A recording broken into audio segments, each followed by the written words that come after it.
الالتراس عفريت، واللي حضر العفريت يصرفه صلاح بشير من النوبه.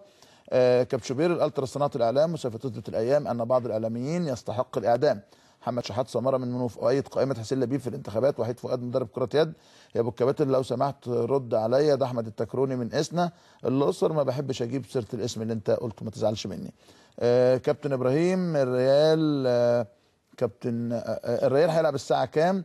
احمد محمود الجزار قولوا لنا الساعه كام مباراته مع رايو فالكانو النهارده، اللي كانت امبارح اتاجلت بسبب الشغب الجماهيري اللي بوظوا الكهرباء او النور.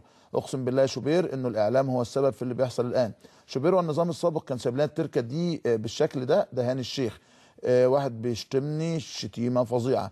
يا كابتن الالتراس غلطان، بس اللي حصل من جمهور المصري كتير، ده هاني عيد. يا عم شوبير ريح نفسك، انت بتدن في ملطع موجود حامد، انا خايف عليك بس انا معجب بيك. مبروك مبروك شرع الله كفر الزيات. طيب ايه رايك يا شوبير ما نلعب الدوري من غير الاهلي ونريح الالتراس؟ مهندس ايهاب حماد الالتراس معاهم حق وبلاش دوري الموسم ده، خلي المركب يمشي يا كابتن شوبير. كابتن شوبير انت وعدتني انك هتساعدني في حل ازمه الانابيب يوم ما كنت عندنا في جرجا، والازمه زي ما هي، يا ريت نعمل مداخله على الهوا. تعمل مداخله على الهوا مع محافظ سوهاج، سعر الانبوبه وصلت 100 جنيه. عمرو الجهلان ابو اليزيد جرجا، والله رابع مره اتكلم على موضوع انابيب بوتاجاز في جرجا بس ما حدش بيسمع الكلام. ريال مدريد كسبان 1-0 وفات 30 دقيقه من المباراه. مين اللي جاب الجون؟ كريم بنزيما في الدقيقه 18. ازيك يا كابتن شوبير، انا فؤاد من السويس. قناه الاهلي صرحت لما نقلته قناه مودرن في البرنامج الخاص بك عن احداث الالتراس غير صحيح، يا ريت ترد. ربنا يكون معاك في نقل الحقيقه، انا جبت كل الساده الصحفيين. عيب والله. ده محمد من شرم الشيخ. ازيك كابتن، ينفع ان شويه عيال يتحكموا في البلد؟ عاوزين نعرف مين دول. شوبير انا بحبك جدا. ده رجب غدير من بيبا. كابتن شوبير ليس كل ما يسمع يقال، وليس كل ما يقال وجب نشره. رضا عبد العال من السنبلاوي. كابتن احمد سمير نجم نادي الزمالك، اهلا وسهلا بيك ونورك. اهلا كابتن شوبير، ازي حضرتك؟ عامل ايه؟ الحمد لله تمام. اظن بتعيش اسعد ايامك دلوقتي، اصبحت اساسي في الفريق بعد فتره شد وجذب، واصبح لك دور، واصبحت كمان محل ثقه الجماهير في نادي الزمالك.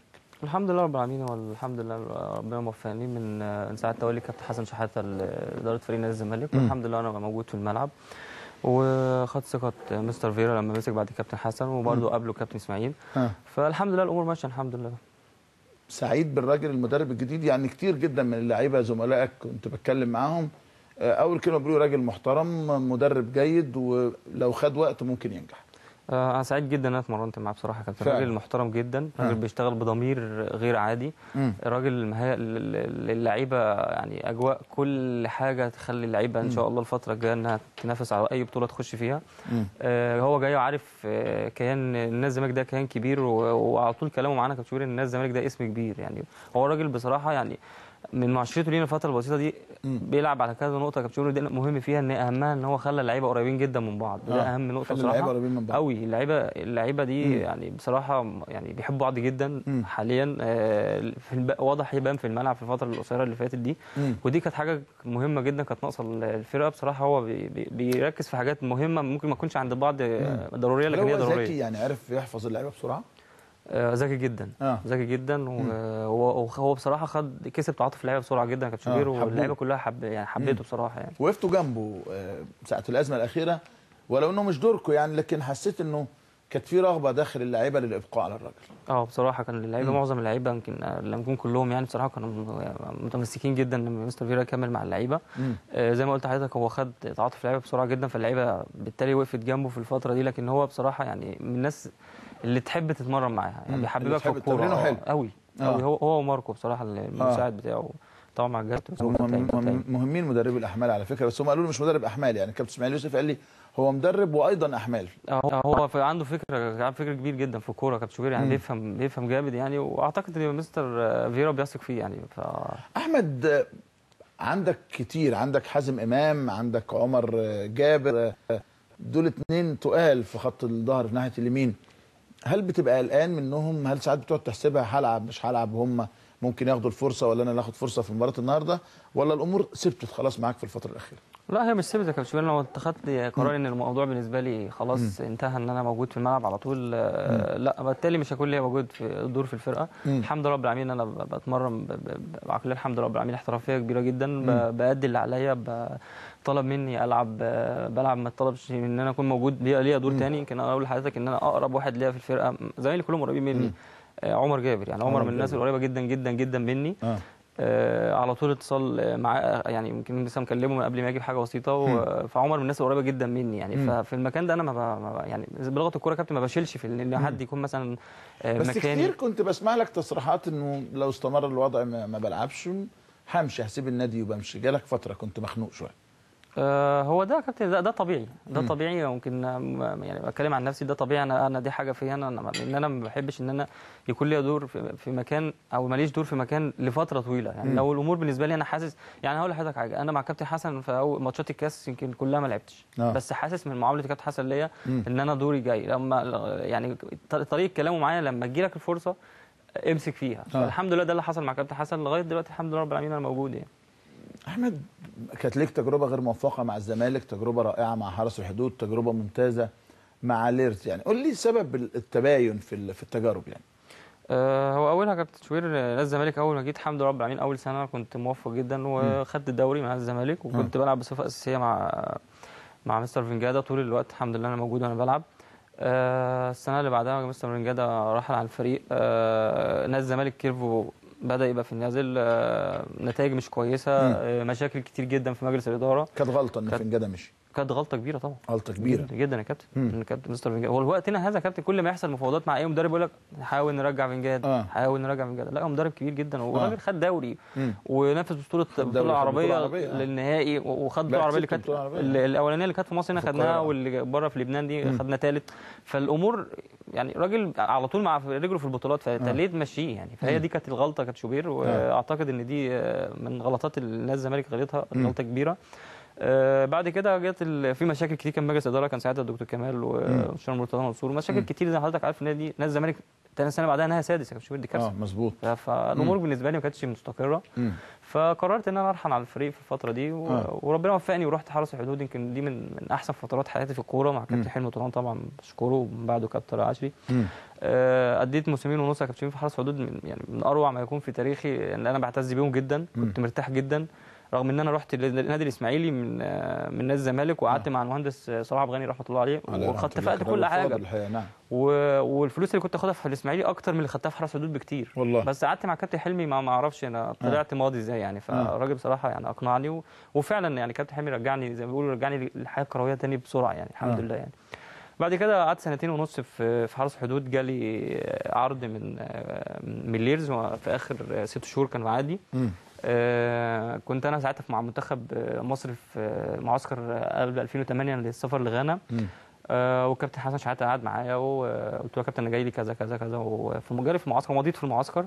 فقال لي انا بفضل ان انت تكون مع فرقتك، انت لسه رايح تحترف جديد، فلازم تكون موجود مع فرقتك الفتره دي افضل ليك وكده. واستخرت ربنا، الامور كانت بالنسبه لي سافرت الحمد لله. وفعلا كان الكلام صح، ان فرقت معايا قوي لما رحت، كان الدوري شغال.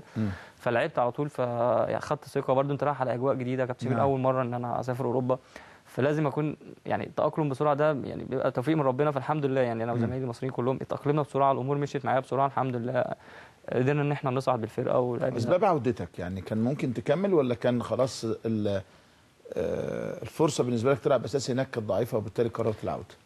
هو مش بالظبط كده يا كابتن، هو كل واحد لينا يا كابتن زي ما قلت لحضرتك ليه غلطات في حياته. دي ممكن تكون غلطه من غلطات حياتي، ان انا او حتى ان انا رجعت، وان انا ما ساهمتش او ما دوستش جامد ان انا اكمل في اوروبا. ما قرصتش على نفسك شويه. فالامور بالنسبه لي يعني رجعت نادي الزمالك، ورجعت نادي الزمالك نادي كبير طبعا وناديه، وكنت مبسوط جدا ان انا رجعت نادي الزمالك.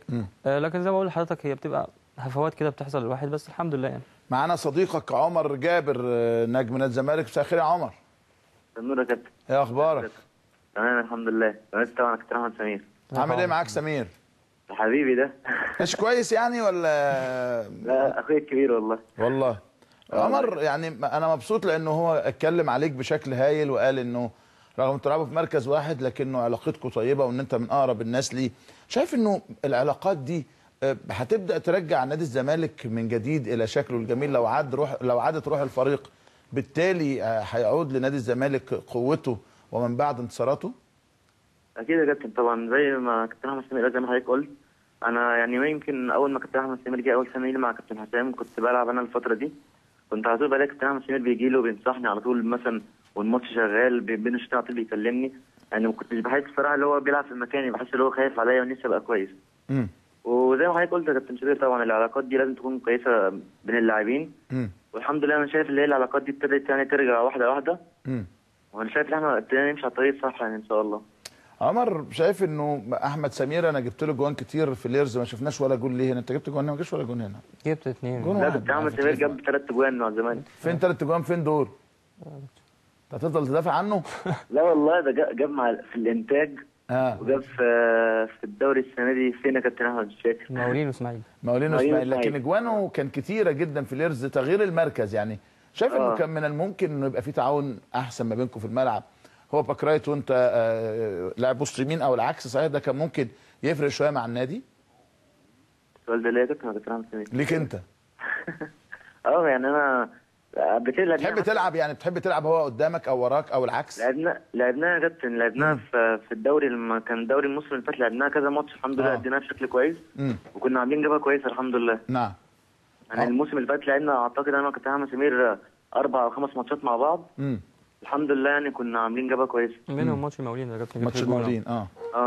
عمر شايف انه الزمالك قادم، يعني التعادلين الاخيرين مع تشيلسي ومع الاهلي والاداء بشكل طيب والراجل بدا يحفظكم، يدي مؤشر طيب للزمالك ومع حاله الهدوء وعوده لجنه الكوره ومجلس اداره مشاكله انتهت والثبات على المدرب، شايف ان ده يدي فرصه للمدرب وشايف فرصه طيبه للزمالك الفتره اللي جايه؟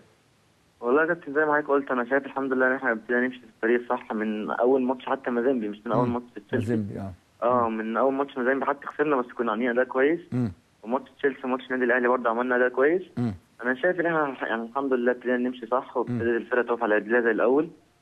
وان شاء الله بس الدوري يرجع يا كابتن، وباذن الله يعني بقى جمهور نادي الزمالك ان احنا نعمل لهم حاجه باذن الله. ان شاء الله. عمر جابر اشكرك شكرا جزيلا. خليني اخدك واحنا بعد ما كلمنا عمر المستقبل، شايف انه كل الزملكاويه دلوقتي يعني ايه بداوا شويه يهدوا، بداوا يبصوا للمستقبل، فرحانين ان في عمر لعيب صغير، فرحانين ان في محمد ابراهيم لعيب صغير، فرحانين ان في الشناوي لعيب صغير، فرحانين ان في قطه لعيب صغير، يعني في عدد من اللاعبين صغار في السن، 3 اجيال موجودين في الفريق، الصغيرين والوسط والكبار اللي هم الخبره. يعني كده اوصف لي انت متصور ازاي في حاله عوده الدوري وعوده النشاط يعني؟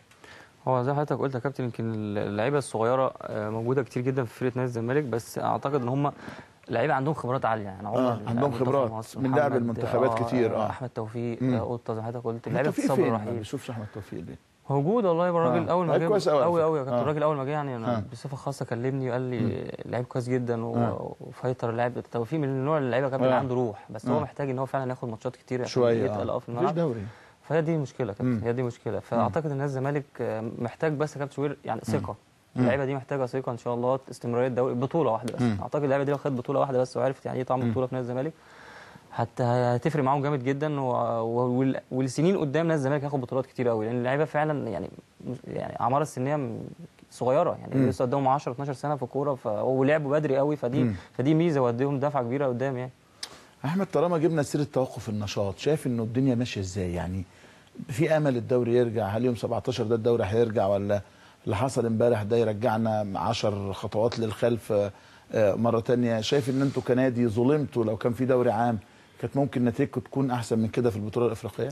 بص يا كابتن شوبير، انا من وجهه نظري اللي بيحصل ده غلط كبير من منظومات كتير قوي يعني. ناخدها من فوق من هيبه الدوله نفسها. اعتقد ان احنا لازم يكون لنا هيبه. احنا يعني شكلنا وحش قوي قدام العرب يا كابتن شوبير. ان يعني ايه مثلا الدوري يتاجل اكتر من مره؟ يعني ايه الدوري ما يتلعبش مده 2 3 يعني مش مع احترامي للارتس، انا معاهم فعلا يا كابتن قلبا وقالبا ان اي حد فيهم كان ممكن يكون مكان الشهداء اللي موجودين وهم شافوا ده بعينيهم. تتقطع وتتمزع وده الطبيعي بالاباء وبالامهات، وحق لابد ان نسعى وراءه جميعا بالظبط لحد ما ناخده ثالث ومثلث باذن الله عز وجل. لكن ده شيء والحياه ده اللي انا بتكلم فيها، ان هو يعني استمرار الدوري مش هيعجل في المحاكمه. وبعضه يعني برضه ان الدوري ما يتلعبش مش هيعجل. اقول لك ان المحاكمه بتجري يعني. انا معلش انا متاسف يعني لمقاطعتك، انا اسف جدا انه قضايا رد المحكمه بتاخد 4 شهور و5 شهور. قضيه رد المحكمه بتاعت بورسعيد خدت 6 ايام، خدت 6 ايام بالظبط، وتم الحكم فيها يوم 17 بالرفض، رفض الرد 6 ايام بالتمام والكمال.